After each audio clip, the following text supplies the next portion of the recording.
Luz is excited to have a predetermined path of greatness! But why? The simple answer, which I assumed for many months, was because it's just like Azura.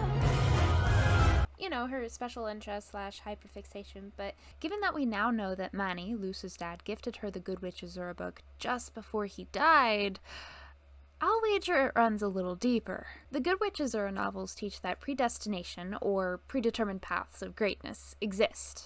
See? As does the concept that bad things in life, while difficult, painful, and even traumatizing at times, coexist with the good things. See? I mean, the most iconic part of the Azura series is her relationship with Hecate, an enemy-turned-friend. Really? See? And I don't think this is just one of the values that Dana Terrace wrote into the show. No, this is an intentional detail used to provide additional depth and significance to La Familia Noceda, especially considering their limited amount of showtime. But why? Why is Luz Noceda, average teen, even thinking about, much less hollering in excitement about, predestination?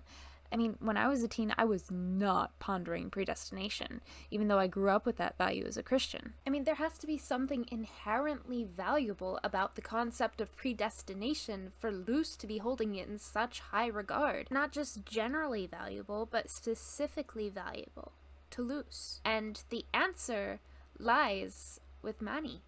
Not literally, it's not six... Okay, you know, I'm just gonna go back to sharing my discoveries. Transitions are hard, just like trauma. So La Familia Noceda moved to be closer to a better hospital for Manny, which admittedly could have just been hospice, but regardless, there was probably a decent amount of time where the family could prepare for Manny's death, both in taking care of the logistics and paperwork stuff, as well as how to best support Camila and Luz after losing Manny. And being canonically good parents who also canonically tend to prepare a lot for things they care about, it's not a stretch to say that Manny and Camila would learn about trauma and how it can affect childhood development to give their Lucita the best chance possible to thrive. So Manny would know that Luz might struggle to find good in the world after his death, get stuck in the past, struggle to form and maintain relationships, and even blame herself for his death. He would know that trauma changes the way your brain works, especially childhood trauma, and probably want to give Luz a head start in academics. But most importantly, Manny wanted to give Luz something that would help her grow closer to Camila, and teach Luz about her dad through experience well after he was gone. And so Manny, the nerdy cosmic frontier stan who filled an entire closet with his and his wife's cosplay gear, who probably relied heavily on books and movies to escape the reality of his prognosis, gives Luz a fantasy book where the title explicitly states that not only does good still exist in the world, but it's noteworthy, and it's found in people. And Luz gets this novel as she's losing her father, and as Camila is trying to support both herself and her daughter through this tragedy, Manny gives Luz a way to connect with both of her nerdy parents beyond the grave, amidst the trauma, because they of all people know the comforts a fantasy novel can offer.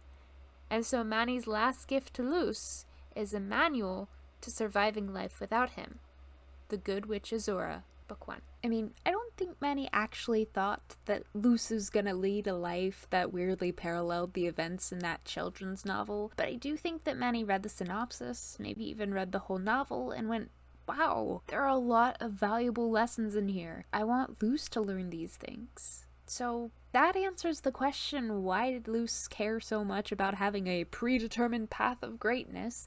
Luz cared about predestination because that's the first lesson she got from her dad through the Good Witch Azura books. But what next? What do we do with this information? It's important to remember the implications of predestination. Good and bad things coexist. Predestination can give you hope, yes, and life is made up of choices, like who you're friends with or how you respond to situations. Some things we absolutely cannot change, no matter how hard we try or how long we fight for change, but you and I still make an impact on this world, and that impact matters. The world, I think we can all agree, has quite a few things wrong with it, and it's probably gonna triple in how many things are wrong with this world, but you existing is never a mistake.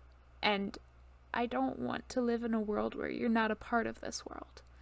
I know it's so hard, but I am so proud of you for sticking through it and surviving whatever your day of unity ended up being. You matter. You flippin' matter. And you deserve the kindness that you receive, and you deserve kindness even in its absence. And I hope that if you can't accept that now, you will be able to in the future, because good and bad does coexist. I care about you. I'm glad you're here, and I hope you have a wonderful day. See ya. Up close, the aisles can be slimy And very stinky. and gross. But if you look at it from a different perspective, It's beautiful. everyone wants to believe they're chosen. But if we all waited around for a prophecy to make us special, we'd die waiting. And that's why you need to choose yourself.